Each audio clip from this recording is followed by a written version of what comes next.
In today's video, we're going to be discussing language barriers, accents, and blindness. All right, come with us. Let's go discuss it.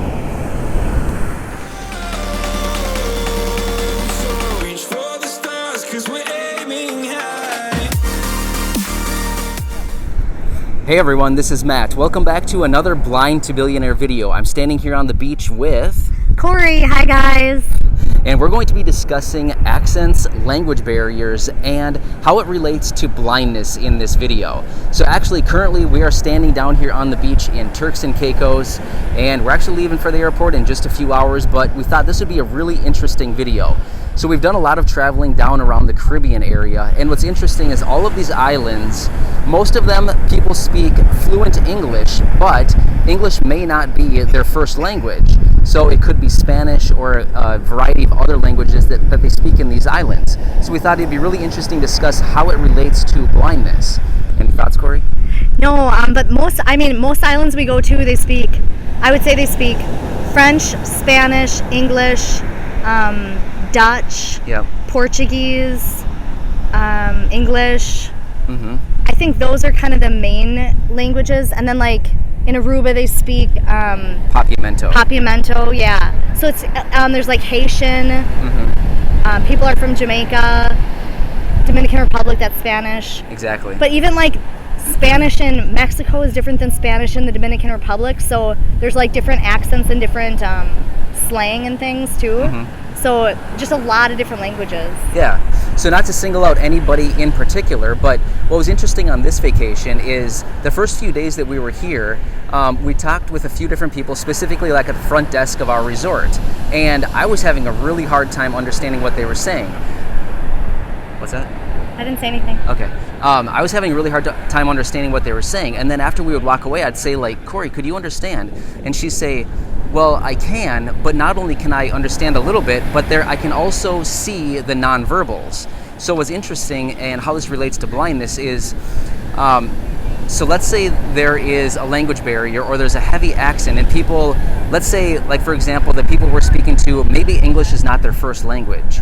So the second way that we communicate, if like our language barriers don't allow us to communicate fully with each other, would be nonverbals, right? Hand gestures, maybe writing or pointing at something.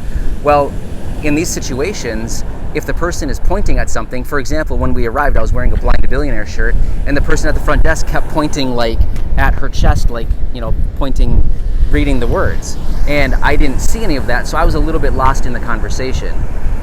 Thoughts?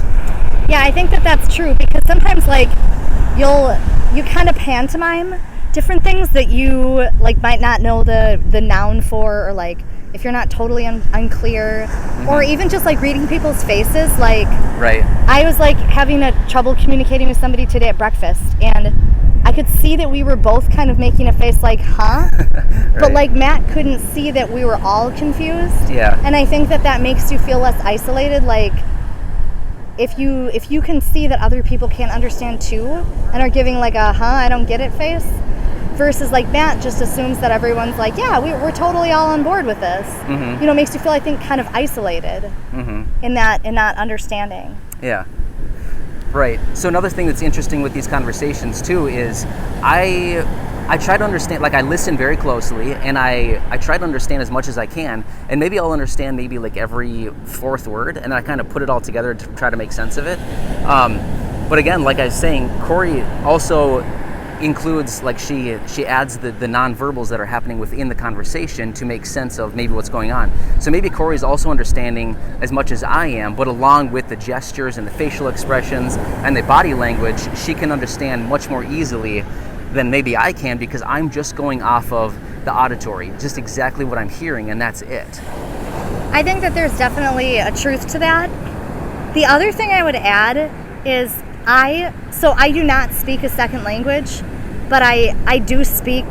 She speaks some Spanish. Pretty good Spanish, yeah. And I took Spanish in college and high school and younger than that, and so I think I actually knowing and being used to understanding Spanish helps me a ton in trying to understand people of a lot of other languages that have kind of a Spanish derivative, like Spanish, French, Portuguese, you know, a lot of those languages, I think it does actually help me a little bit. What else is interesting Because I'm too used is to the accent. yeah, exactly, right. You know, what else is interesting too is Corey does a lot of lip reading too. So as throughout the conversation, she might be able to lip read, whereas I'm not able to see the lips to actually do any lip reading. I think that makes a huge difference. Yep. The other thing is that, and this maybe has to do with being blind or maybe doesn't, but you know, Matt isn't out in the world talking to as many people who don't have English as a first language. Where like with my job and the jobs I've had over the past 10 years, I speak with a lot of people who use interpreters during therapy, and so I kind of get experience with a lot of that, and Matt doesn't really. So I think that more practice you get speaking with people who are of a different language, the better you get too. Right. I think so. You know, what's interesting about this is, so I use VoiceOver strictly on my iPhone, and nobody else can understand it. So I have the speed set at 90% on the iPhone, and it reads pretty fast. But what's funny is I can understand it perfectly, but if anybody else is around me, they're like, wait, what? What did that just say? I think Corey's understanding it a little bit more now because she is around it and she hears it all the time. But anybody else that I'm around, they hear my phone talk and they're like, oh my gosh, it's like gibberish. Yeah, but exactly. It's funny, but it's like the same thing that we're talking about here is I've spent so much time listening to it, I understand and I hear how different words are pronounced with VoiceOver speaking at such a high rate. It's somewhat similar to this, whereas I'm just used to it over time and I can understand it, whereas it might sound like a foreign language to somebody else. Yeah, like when Matt's VoiceOver's reading, it feels like it's password like jumbled protected by the military or something. Right. Because it's always That's like, great. oh, awesome, like that's a secret decoded message, which is perfect because I think when you're blind, you deserve and need a lot more privacy than, like I have a lot of privacy and I feel like blind people don't have the same amount of privacy and that's not fair. Exactly. So anyway, I think that's about it. I think that's it. Cool. Well, anyway, yeah, we just want to discuss language barriers, accents, and how they relate to blindness from our experiences. Any other final thoughts? I think that's great. Thank you guys so much for being here. Yeah, thanks so much for watching this. Hey, today's shout out is going to Molly Brainerd. Thanks for being such a great friend, Molly. She watches all the videos and she's been around for a long time. So thanks again for watching. Really appreciate it.